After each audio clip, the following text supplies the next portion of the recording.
প্রশ্ন বিচিত্রা চ্যানেলে তোমাদের সকলকে স্বাগতম জানাই। আশা করি তোমরা সকলে ভালো আছো। আজকে আমরা এই ভিডিওর মাধ্যমে পড়ব ক্লাস 1 এর দ্বিতীয় পর্যায়ক্রমিক মূল্যায়নের জন্য গণিতের প্রশ্নপত্র। এটা 6 নম্বর প্রশ্নপত্র হবে এবং এটা তোমরা 230 পাতায় পেয়ে যাবে। তোমাদের কাছে যদি রায়-মার্টিন বইটা থাকে তাহলে তোমরা কিন্তু 230 পাতায় পেয়ে যাবে। তো দেখো, প্রথমে কি রয়েছে, একের দাগের বলছে কথায় লেখো বা বানান লিখতে বলেছে। যেমন কি আছে এখানে 5, তাহলে 5কে বানান করে লিখলে কি হবে, পয়ে চন্দ্রবিন্দু আঁকা চ 5, ঠিক আছে। তারপরে দেখো 19, দীর্ঘ দন্ত নয় হস্যই তালবস্য 19, এটা লিখলাম। তারপরে দেখো 34, 3 10 4 34 হয়, তাহলে চয়ে ঔকা তয়রে ফলা হস্যই তালবস্য 34। আর এটা হচ্ছে 5-এর শূন্য কি হয় 50, প ইয়ে চয়ে আঁকা তালবস্য 50। এরপরে আমরা 2-এর দাগে চলে আসছি। দেখো 2-এর দাগে কি আছে, সংখ্যায় লিখতে বলেছে 28। 28টাকে আমরা কিভাবে লিখবো, 2 10 8 28 এইভাবে। 9 লিখতে বলেছে, তাহলে 9 লিখলাম। এটা 39 মানে হচ্ছে 3 10 9 39। আর হচ্ছে 2 10 মানে হচ্ছে 2 10 কি হয় 20 হয়, 2 10। এরপরে ক্ষোভে কি বলেছে, গ্রেটার দেন চিহ্ন বা লেস দেন চিহ্ন বসাতে বলেছে। গ্রেটার দেন চিহ্ন লেস দেন চিহ্নের অর্থ হচ্ছে তোমার যে দিকটা বড় থাকবে সেদিকটা এই যে ফাঁড়ালো দিক, অর্থাৎ যে দিকটা মোটা দিক সেদিকটা হবে। যেমন দেখো 9 আর 3 আছে, 3টা ছোট 9টা বড়, তাহলে চিহ্নটাকে আমি এইভাবে দেখবো, মানে ছোটর দিকে ছোচালোটা হবে। যেমন দেখো 14 আর 41, তাহলে 14টা ছোট, তাহলে ছোচালোটা এই দিকে হবে।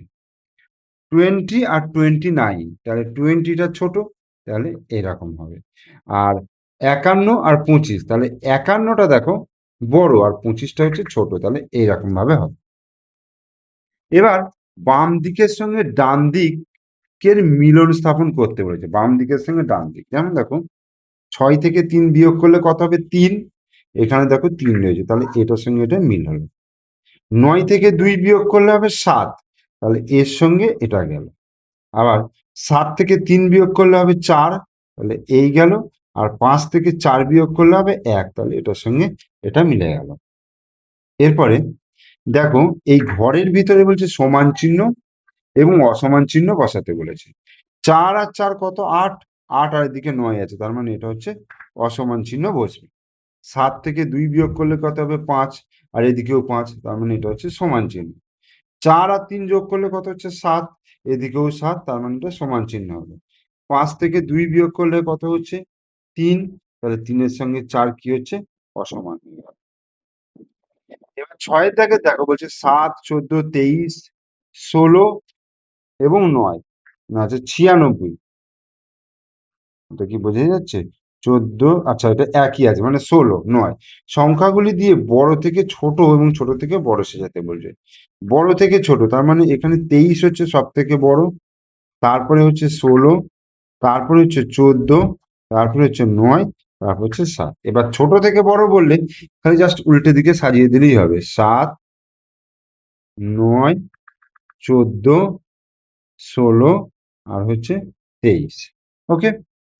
এবার ছবি গুণে সংখ্যা বসাতে বলেছে। দেখো 1 2 3 4 5 6, তাহলে 6 বসালাম বাংলায় আর 6 বসালাম ইংরেজি। এখানে দেখো 1 2 3 4, 4 বসালাম বাংলায় আর 4 হলো ইংরেজি। এবার পাশাপাশি যোগ এবং বিয়োগ করতে বলেছি। 5 আর 4 যোগ করলে 5 6 7 8 9, মানে 9 হলো। 7 থেকে 2 মাইনাস করতে হবে, 2 3 4 5 6 7, মানে 5 হবে। 6 যুক্ত 1 6 রাখে 7 হলো, আর 3 থেকে 3 বিয়োগ করলে কত হবে 0। এবার নিচের প্রশ্নগুলি মানে পড়ে সমস্যার সমাধান করতে বলেছে। মৌচাকের ওপর 10টি মৌমাছি বসেছিল, সেখান থেকে 5টি মৌমাছি মধুর খোঁজে উড়ে গেল। এখন মৌচাকে কটি মৌমাছি থাকলো, তাহলে কটা ছিল 10টা ছিল, সেখান থেকে কটা উড়ে যাচ্ছে 5টা, তাহলে 10 থেকে 5 চলে গেলে কটা মৌমাছি থাকবে 5টা থাকবে। হলো। এবার হচ্ছে নদীর তীরে 6টি ছেলে মেয়ে খেলছিল, নৌকায় আরো 4টি ছেলে মেয়ে ছিল, তাহলে মোট কটি ছেলে মেয়ে ছিল, মানে মোট কতগুলো ছেলে মেয়ে হলো? নদীর তীরে 6 জন ছেলে মেয়ে খেলছিল, নৌকায় আরো 4টি ছেলে মেয়ে ছিল, তাহলে মোট কটি ছেলে মেয়ে ছিল? তাহলে 6টা আর 4টে, 6 আর 4 যোগ করলে 10টি ছেলে মেয়ে ছিল। ঠিক আছে, তাহলে 6 নম্বর প্রশ্নপত্রটা তোমাদেরকে করিয়ে দিলাম। তোমরা ভালো করে প্রশ্নপত্রটা রেডি করো, প্র্যাকটিস করো এবং পরীক্ষার জন্য প্রস্তুতি নাও। ভিডিও ভালো লাগলে লাইক করবে, কমেন্টস করবে এবং বন্ধুদের জন্য শেয়ার করবে।